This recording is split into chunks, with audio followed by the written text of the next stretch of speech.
for a particular group. Even though they say it's neutrality, it applies to all groups. When you listen to the debate in France, when connected to that law, people are always talking about Muslims. It's because the intention behind that law from the beginning was to target Muslims. So for me, that is an explicitly racist law that makes it impossible for a large number of people living in France to freely and in accordance to international law to practice that religion. Now, I normally say this, I'll just keep it short.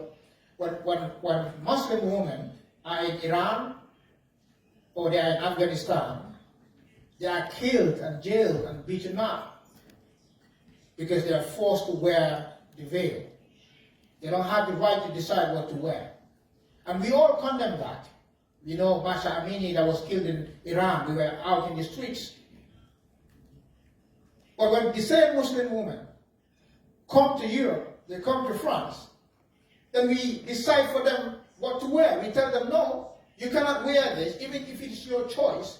We decide, just like the Iranian government or the Afghanistani government are deciding what women should wear, the French government is deciding what women should wear. What is the difference? When will women decide to have the right? When will women have the right to decide what to wear themselves? So we need to ask these questions, and they're sensitive, but they're very relevant. For women, especially Muslim women, they need to have the right to choose what to wear, just like any other woman. And that is something that I, and I'm hoping everybody here is ready to fight for. Thank you.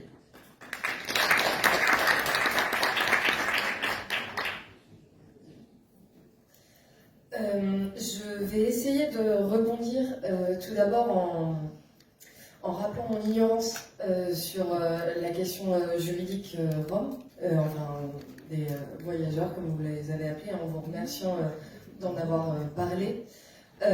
Simplement, tout à l'heure, je parlais de mécanismes internationaux. Lorsque j'étais présente au CERD, donc en Suisse, à Genève, il y avait une association qui représentait justement les voyageurs.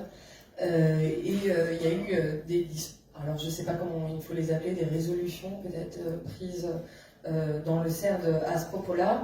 Je sais que la CEDH en 2001 et en 2020, c'était sur le Royaume-Uni et sur la Slovénie, oui je crois, avait pris déjà des décisions de condamnation au regard notamment de l'article 8, donc du droit à la vie privée et familiale. C'est des décisions qu'on peut évidemment invoquer en droit français, et ensuite il y a d'autres mécanismes, et je ne sais pas où on en est sur cette question particulière, devant le Conseil constitutionnel, ou aussi des mécanismes parfois devant le Conseil d'État.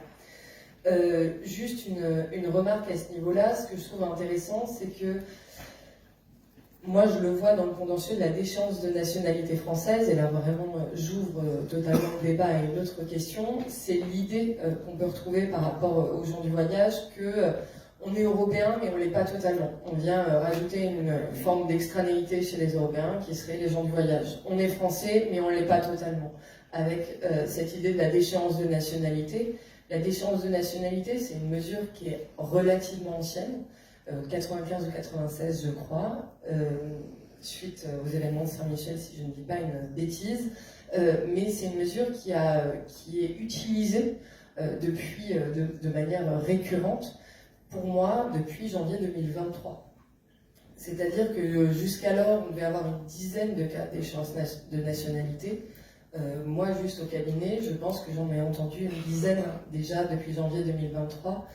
Et on pense qu'il y en aurait presque, c'est ce que m'a dit en tout cas Amnesty International aux États-Unis avec qui je travaille sur cette question, qu'il y en aurait presque 400.